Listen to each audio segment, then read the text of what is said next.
What's going on, everybody? Eric Barassa here, and today I want to give you the most important right hand picking exercise you can ever do.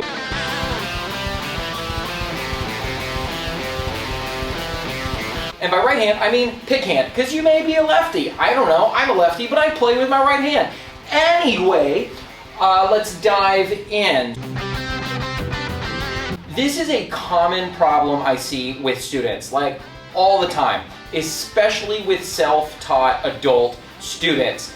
They have not taken the time to do this exercise, and the result is they have lots of string noise and they have poor picking technique. That string noise has to be controlled, okay? It's really important that you don't end up picking down here underneath. Yeah, I know Marty Friedman does it, and there are a few guys that kind of get away with doing this, but I cannot recommend it. We want the picking hand to be muting all thicker strings than what is being fretted, and we want the fretting hand to be muting all thinner strings than what is being played. Okay, so for instance, if I'm plucking on the third string, my picking hand palm should be resting on strings 6, 5, and 4 to block those. My fretting hand should be blocking strings 1 and 2 of the first two strings, so that even if I was to strum everything, I only hear the third string ringing. Now, when you are strumming chords, you do not need to anchor with your picking hand, and you do not need to mute strings typically. But when it comes to picking single notes, this is what we gotta do. So first, we want to rest the back side of the palm on top of the bridge. Make sure your shoulder and forearm and arm is relaxed, kind of laying on top of the guitar. So you can actually start by resting your forearm on top of the guitar and then just kind of let your hand fall, okay? And then your hand should fall hanging right over the strings, and then get this guy, boom, right up there against that bridge. And then, with that as your anchor point, we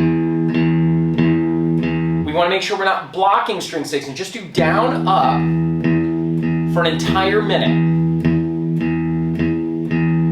Now, you can also add your pinky to rest like on the bottom side of the first string when you're on string 6 for additional support, but it's not required. But this part is required. Resting the palm on the bridge itself.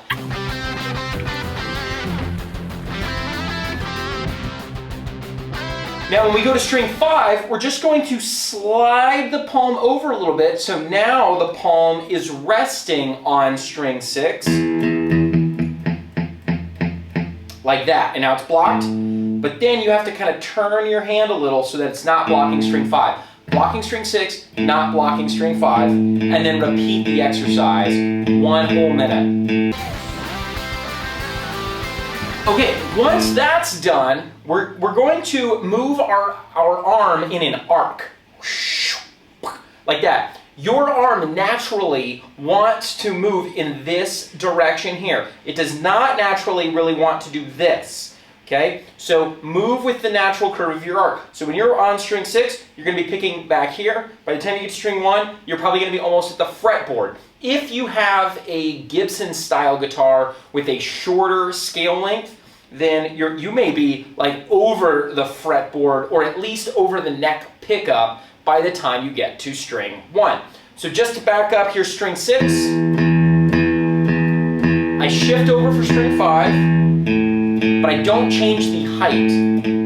For string 4, I move down and over just a tiny bit so that this part of my palm is now resting on strings 6 and 5.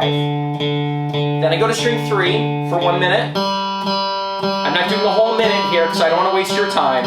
But make sure you're doing this for a whole minute. Then to string 2.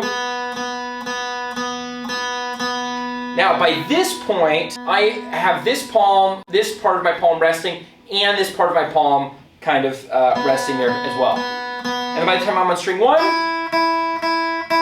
I've got this edge of my thumb on string 6, and the rest of my hand muting kind of diagonally across the rest of the strings.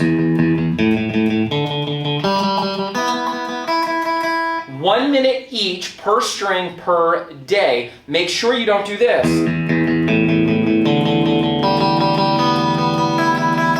Notice how all the strings continue to ring out. So you have to mute the previous thick string that was played. All right, guys, I've been Eric. Be sure to like and subscribe. As my great Aunt Kendra always says, it ain't show friends, it's show happiness.